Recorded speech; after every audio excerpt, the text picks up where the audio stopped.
Assalamualaikum warahmatullahi wabarakatuh. Selamat pagi, sahabat AMC yang berbahagia. Pada pagi ini saya Jojok Suparjo kedatangan tamu dalam rangka bincang-bincang di episode perdana podcast AMC Center. Saya sebelumnya ingin menyampaikan dulu bahwa apa itu AMC Center. AMC Center adalah sebuah lembaga yang bergerak di dalam pertukaran kebudayaan internasional. Jadi AMC Center itu singkatan dari International Multicultural Center. Ya, jadi sahabat-sahabat AMC yang ingin lebih jauh mengetahui tentang bagaimana kondisi AMC Center, Anda dapat berkunjung ke tempat kami di Lotus Regency F7 Jalan Ketintang Baru Selatan nomor 1A. Baik teman-teman dan sahabat AMC Center, pada kesempatan ini tadi sudah sampaikan bahwa saya kedatangan tamu yang juga sahabat saya, juga teman bercanda, dan tentu saja ini merupakan kehormatan bagi saya untuk bisa berbincang-bincang. Pada kali ini kita akan berbicara tentang multikulturalisme. Jadi nanti kita akan gali apa yang mungkin dapat disampaikan oleh narasumber kita. Saya perkenalkan dulu Bapak Dr. Juli Jati Prambudi, MSN, ya Pak ya? MSN. Betul. Beliau ini memang sebuah aset bagi bangsa Indonesia, karena terutama bagi lembaga kami karena beliau sudah melanglang buana dan menulis berbagai macam perspektif tentang, dari berbagai macam perspektif tentang kerupaan, seni rupa ya. Kebudayaan. Mungkin Pak Juli bisa memperkenalkan diri dulu lah, supaya teman-teman bisa tahu siapa Pak Juli itu ya. Silakan. Oke, terima kasih Pak Jojo atas kesempatan dan waktunya. Halo Sobat AMC.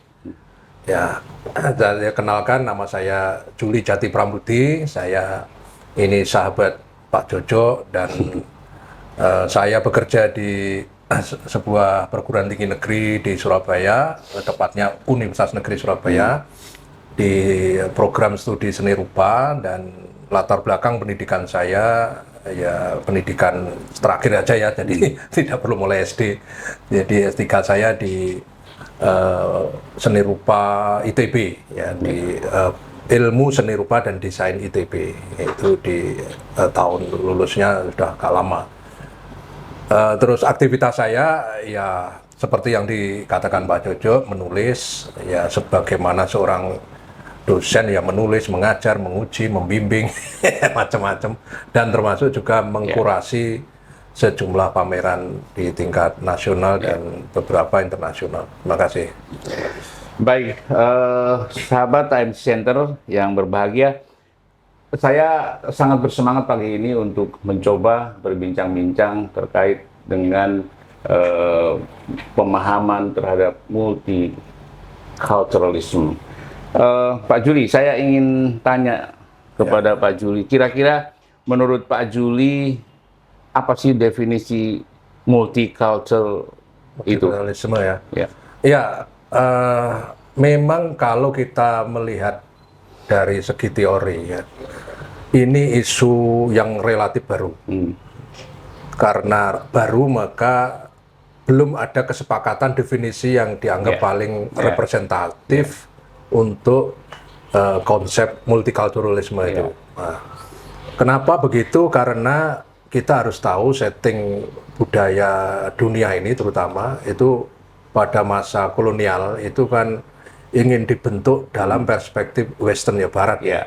Sehingga mereka itu, artinya mereka yang saya sebut adalah para pembentuk sejarah modern Barat itu, ingin dunia itu kalau bisa seragam, budayanya satu.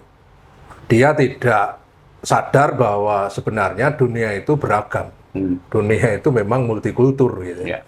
Nah, hakikatnya memang kita hidup tidak mungkin seragam dalam satu perspektif, dalam satu budaya, dalam satu keinginan, tidak mungkin. Karena kita hidup secara geokultural itu berbeda-beda, secara sosial juga pengalaman kita berbeda, maka konsep multikultural itu dalam konteks realitas, kenyataan hidup memang sangat sulit dipahami dengan definisi tunggal. Nah, tetapi dalam konteks sekarang, karena ya namanya orang, terutama Barat itu, Western itu, ternyata makin menghadapi dunia itu, loh ternyata tidak bisa, sejarah itu tidak bisa bergerak secara tunggal. Ada keunikan masing-masing, ada Jepang, ada Cina, ada Korea, ada Indonesia itu, kalau kita Indonesia ngomong Nusantara itu luar biasa keragamannya. Terus Afrika, Amerika Latin. Nah, bagaimana mereka akan membingkai dalam satu konsep definisi ini sebuah multikultural? Ya, yang jelas yang sudah disepakati bahwa semangat multikulturalisme itu justru mengarah kepada bagaimana kita saling merekognisi keunikan, keragaman. Jadi menghargai. Semangatnya itu ingin menghargai satu sama lain, tidak ingin mendominasi. Itu kira-kira kalau soal definisi. Pak Juli, saya punya pikiran bahwa multikulturalisme ini kan tidak berhubungan hanya dengan negara-negara luar ya. Karena sebuah keniscayaan bahwa kita pun hidup di dalam suasana atau mekanisme yang memang penuh dengan keunikan budaya di Indonesia ini khususnya. Nah, Pak Juli, kalau saya gambarkan dalam sebuah ini keahlian Pak Juli, sebuah seni rupa ya, sebuah lukisan. Kira-kira ini multikulturalisme ini menjadi sebuah ikon apa itu dalam sebuah lukisan itu? Ya, yang paling mudah menunjuk karya-karya seni rupa tradisi. Misalkan di dalam wayang kulit misalkan. Itu dari aspek narasi atau cerita yang mendasari lakon-lakon wayang kulit itu mengambil jelas epos Mahabharata, Ramayana. Itu dari India. Ya kan? Tapi begitu masuk ke Nusantara, karena kita punya local wisdom, ada local genius di situ, maka lakon-lakon dari sana itu pun tidak langsung taken for granted, langsung diterima mentah. Tapi ada pembacaan ulang di situ. Maka terus muncul wayang kulit. Nah, di India sendiri wayang kulit tidak ada. Tapi wayang kulit sebagai sebuah seni rupa tradisi, itu dari bentuknya jelas merupakan akulturasi dari berbagai macam pengaruh. Artinya nenek moyang itu sudah sangat sadar tentang hidup yang multikultur. Ya, jadi dia tidak ingin kalau saya Jawa, ya terus harus orientasinya selalu harus Jawa. Pertanyaannya nanti kalau ditanya Jawa itu kayak apa aslinya, juga kita tidak bisa menjawab itu loh.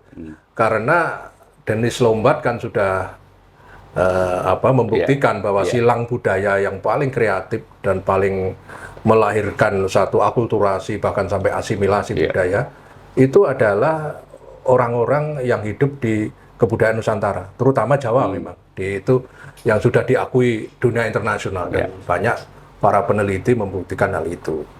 Itu di batik misalkan, itu juga sangat multikultur. Apalagi batik pesisiran. Itu ada unsur Islamnya, ada unsur Jawa pesisir, ada Tiongkoknya, ada Jawa Mataraman. Itu banyak terjadi persilangan-persilangan yang benar-benar mereka itu menyikapi secara inklusif. Pengaruh itu tidak merasa dia itu punya budayanya eksklusif, tapi juga bisa dipengaruhi oleh banyak unsur. Itu keren banget itu kita ini.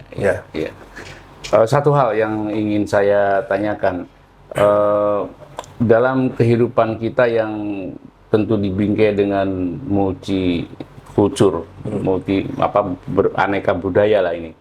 Kira-kira apa manfaatnya bagi kita memahami kultur-kultur yang berbeda untuk meningkatkan kualitas kehidupan seseorang? itu kan penting ya. Karena kalau tidak paham itu kita akan terpuruk lah, karena nanti terjadi benturan-benturan yang membuat kehidupan kita tidak menjadi nyaman gitu dengan adanya perbedaan budaya yang seperti ini. Kira-kira apa manfaatnya? Manfaatnya tentu banyak sekali, Bro.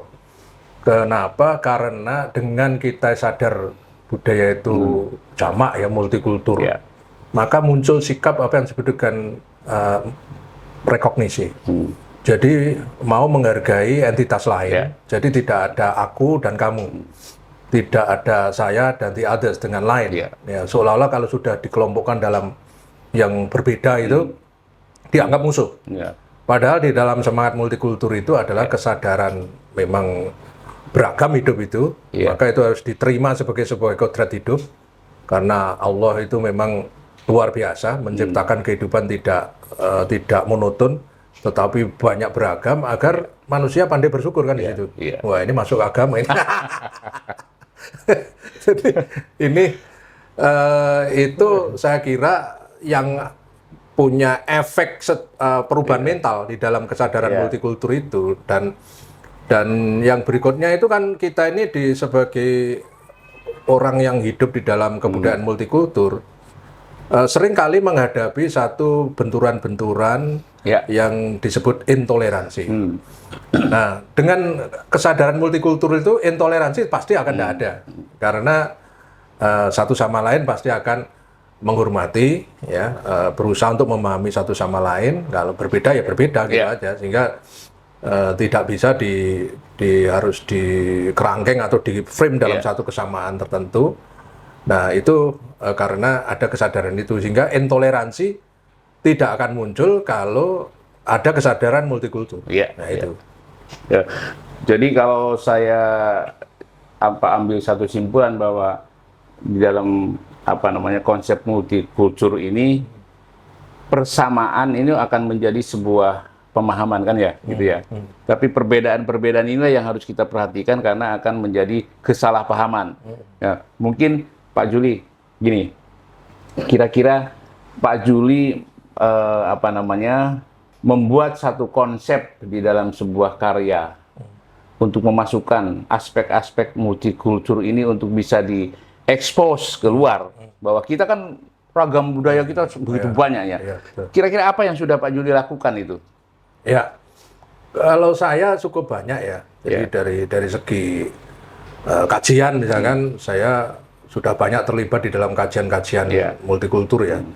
Ya, dalam konteks budaya-budaya lokal ya. Saya mengamati Tengger, mengamati Madura, Batik terutama. Ya, terus kemudian kalau di Tengger itu budaya misalkan upacara, upacara tradisi. Terus kemudian Banyuwangi, kemudian juga Kalimantan. Ya, dan yang lain-lain lah. Intinya dari situ bukan saya menjadi jauh dari mereka, malah justru ketika kita mengenal mereka, mengenal banyak entitas, itu kesadaran itu lambat laun itu artinya mulai terbentuk. Ya, mulai terbentuk di situ. Jadi rasa sebagai katakanlah orang Indonesia yang multikultur itu justru terbentuk ketika kita itu mau membuka diri dan mau jalan-jalan. Nah, seperti Pak Jojo aja lah, kalau saya lihat itu. Belajar di Jepang bertahun-tahun di sana. Pasti menyerap energi Jepang, budaya Jepang, sudah sangat oke dan sangat dipahami itu fisik dan metafisiknya. Tetapi ketika Pak Jojo tampil sebagai pribadi orang Indonesia, saya lihat kan tidak kayak Jepang. Tetap menjadi pribadi orang Indonesia, tetap Muslim, tapi tidak mengekspresikan diri secara berlebihan seperti orang Jepang kan gitu. Artinya di situ tetap ada penghargaan, tetapi otoritas kita, mentalitas kita itu tetap bisa mendialogkan itu dengan sangat cerdas. Itu saya lihat pada Pak Jojo sendiri malah.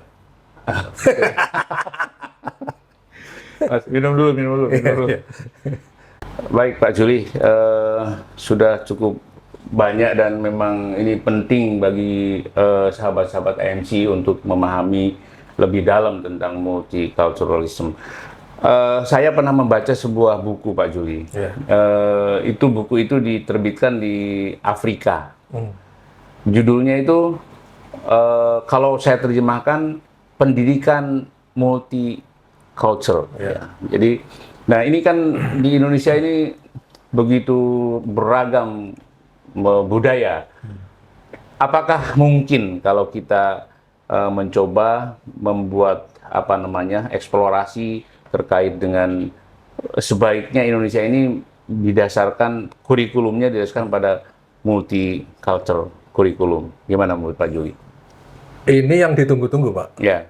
Indonesia itu ya kalau dibilang terlambat ya terlambat aja. Ya kurikulum itu sebenarnya tidak perlu mengadopsi dari luar ya, dari luar kita. Karena itu pendidikan itu kan sebenarnya arahnya kepada value, kan? Nilai. Nilai. Nah, nilai yang diajarkan itu tentu adalah nilai-nilai kultural, ya kan?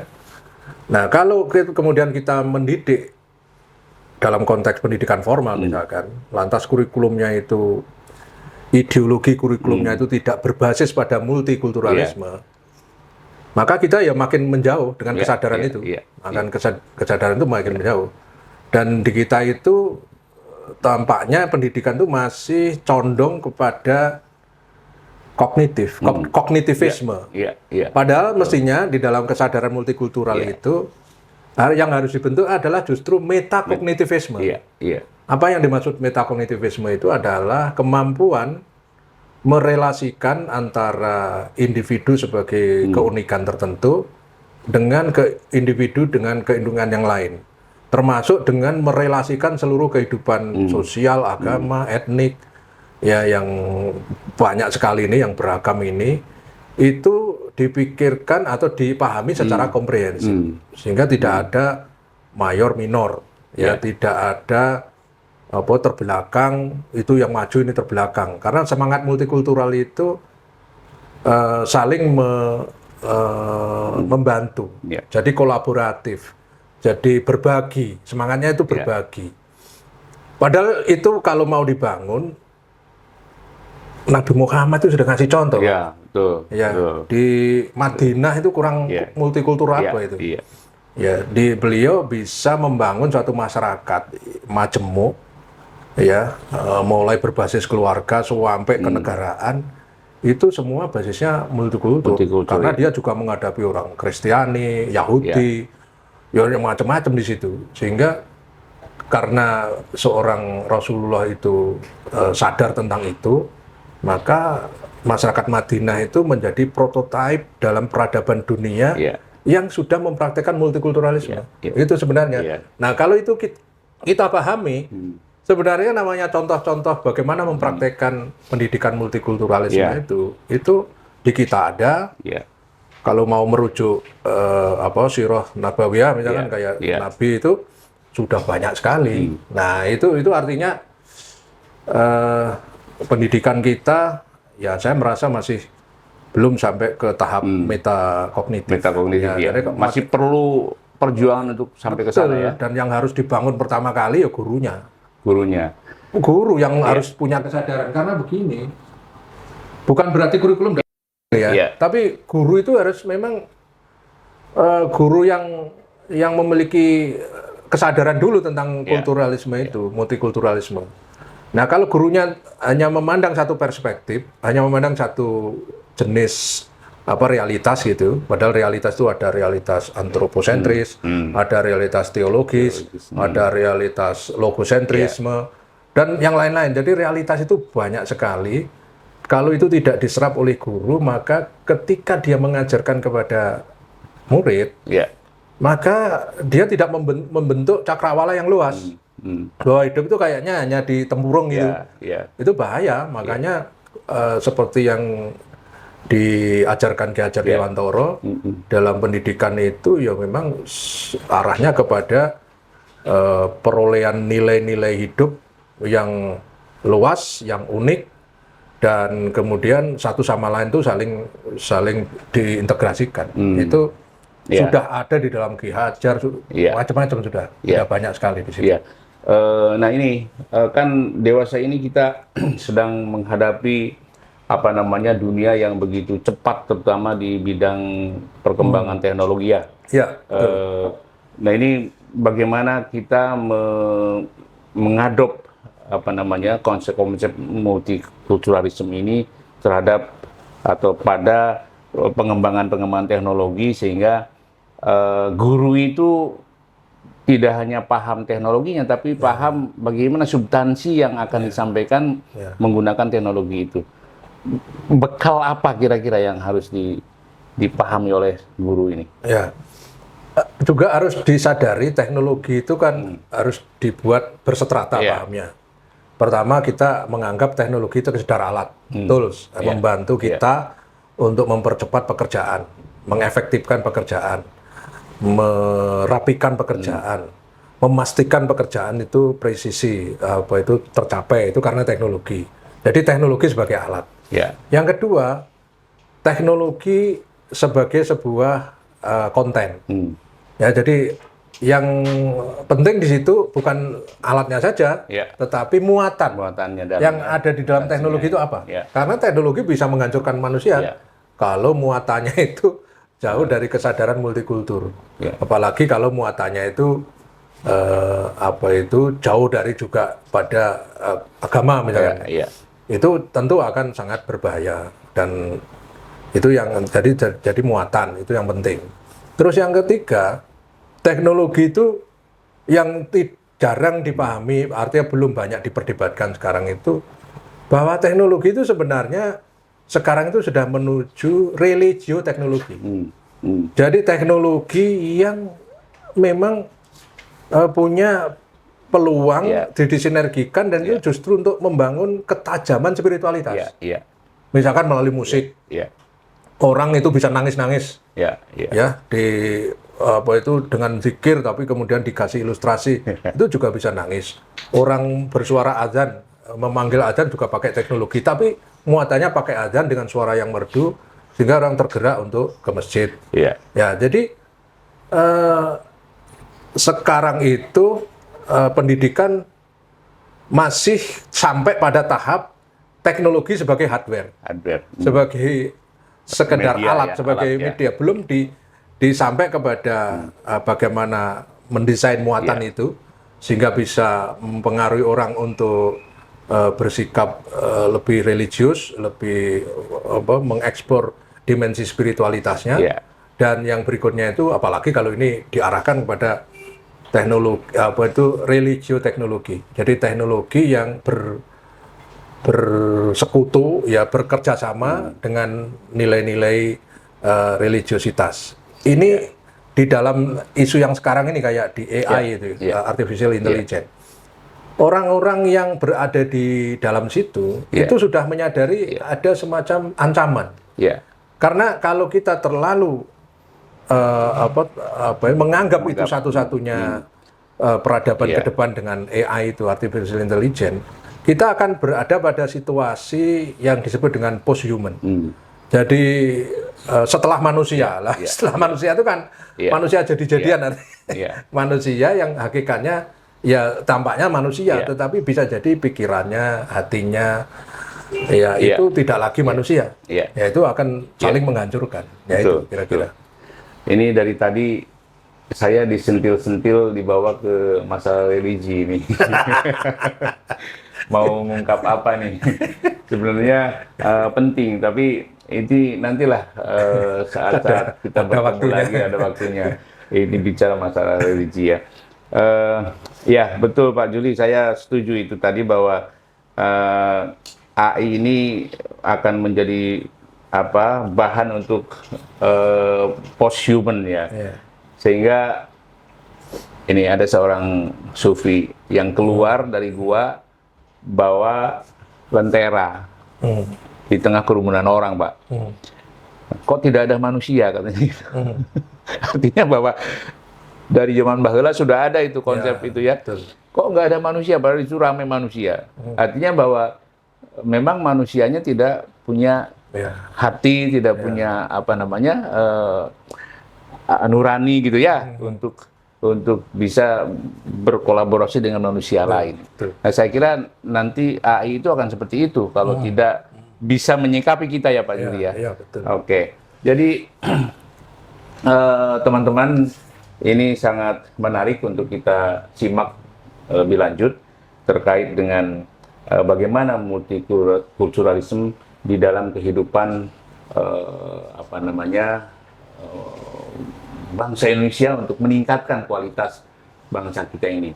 Ini mumpung besok lusa ya, lusa itu kan kemerdekaan kita besok ya, besok 17 Agustus yang ke-80 78 ya. maunya lebih cepat aja. Mau yang ke-78. Nah, ya. Pak Juli kira-kira apa yang akan apa namanya dipesankan kepada Indonesia yang usianya sudah semakin tua, tapi kondisinya banyak orang yang mengatakan bahwa kita ini belum dewasa gitu ya, belum dewasa. Kalau dulu Jepang itu dalam sekejap saja sudah tampak kemajuannya ya. Tapi kita ini meskipun harus kita syukuri lah kondisi seperti ini, tidak perlu kita mengelek-elek pemerintah atau apa namanya orang-orang yang terkait dengan, kita tidak bicara politik loh ya, tidak bicara politik, tapi bagaimana kira-kira kita sebagai orang yang berkecimpung di dalam dunia akademik untuk memberikan kontribusi pada Indonesia yang usianya 78 ini. Satu hal Pak, Ya, kalau merujuk Jepang sekali lagi ya, ya, Jepang itu kan pernah hancur-hancuran perang melawan sekutu ya, Hiroshima, Nagasaki. Tapi karena karakter itu dibentuk sejak Meiji, reformasi Meiji itu basisnya kan pembangunan sumber daya manusia. betul. Jadi pendidikan yang habis-habisan. Ya, Kita itu kurang itu. kurang itu ya. 78 tahun Ya, merdeka, dalam arti politik merdeka. ya. Tetapi dalam konteks pembangunan sumber daya manusia belum merdeka. Belum merdeka. Betul. Iya, ngadopsi sana sini kayak orang kebingungan. Iya. Ya, dan keberpihakan kita, terutama para elit ya, entah siapa nama elit ya, mulai dari atas sampai Iya, iya. itu belum ada namanya desain pembangunan sumber daya manusia yang itu dianggap sebagai investasi. Ya buktinya apa ya, sekolah masih mahal. Betul. Karena menganggap sekolah itu kalau perlu perguruan tinggi ya dipajeki. Iya. Ya. Karena paradigmanya tidak investasi, paradigmanya itu pengeluaran. Wah. Nah, padahal di negara-negara yang sudah sekarang hebat itu, namanya sumber daya manusia itu ya memang betul-betul digarap, disiapkan sarana prasarananya, gurunya disiapkan dengan baik, yang pinter-pinter disekolahkan di mana, di tempat perguruan tinggi atau negara yang memang hebat-hebat di situ, dengan dibiayai full oleh negara. Dampaknya apa? Dampaknya ya kayak Jepang, Korea Selatan, bahkan sekarang Cina mengambil alih kemajuan seperti itu, ya karena SDM-nya keren. Ya. SDM-nya keren, Pak. Dan mereka itu walaupun sekolah PhD di luar negeri, di mana-mana, apa dia kehilangan karakter sebagai orang Jepang? Kan enggak. Tidak kehilangan karakter sebagai orang Korea Selatan? Enggak. Tidak kehilangan karakter sebagai orang Cina? Enggak. Nah, itu karena mental. Ya. Karena dibentuk oleh apa? Kultur, oleh budaya. Ya. Nah, jadi jangan kita malu-malu belajar kepada bangsa-bangsa yang memang sudah memperlihatkan satu kinerja dalam desain pembangunan sumber daya manusia itu dengan sangat baik dan sudah menghasilkan bangsa yang betul-betul punya daya saing yang tinggi, bangsa yang inovatif, ya, dan perguruan tingginya juga masuk top ranking dunia ya. dasar. Sehingga karena apa? Karena sejak awal mereka itu mendesain sumber daya manusia itu sebagai investasi. Itu rahasianya. Oke. Ya, terus kita kan banyak orang-orang pintar sebetulnya, Ya, Pak. betul. Lalu kemana tuh mereka itu, pikirannya itu? Kok tidak seperti hatinya terbuka, pikirannya terbuka untuk mewujudkan Indonesia maju gitu ya, maju dengan tadi ada kita singgung kurikulum multikultur ya, multikultur. Lalu orientasinya itu kok Amerika, ke Eropa gitu ya, kok tidak menggali apa yang dimiliki oleh kita untuk mewujudkan itu. Ini kemana nih orang-orang pintar itu menurut Pak Juli? Karena menurut saya yang namanya merit system, jadi menghargai orang yang memang seharusnya ditempatkan sesuai dengan kompetensinya, itu tidak terjadi. Terjadi betul. Jadi terjadi korupsi dalam tanda kutip dalam hal penempatan SDM yang memiliki kompetensi, ya itu tidak diberikan ruang. Ya, jadi banyak dari lembaga-lembaga manapun, mulai hukum, ekonomi, pendidikan apalagi, dan yang lain-lain itu, yang cara penempatan orang itu tidak berbasis merit tadi.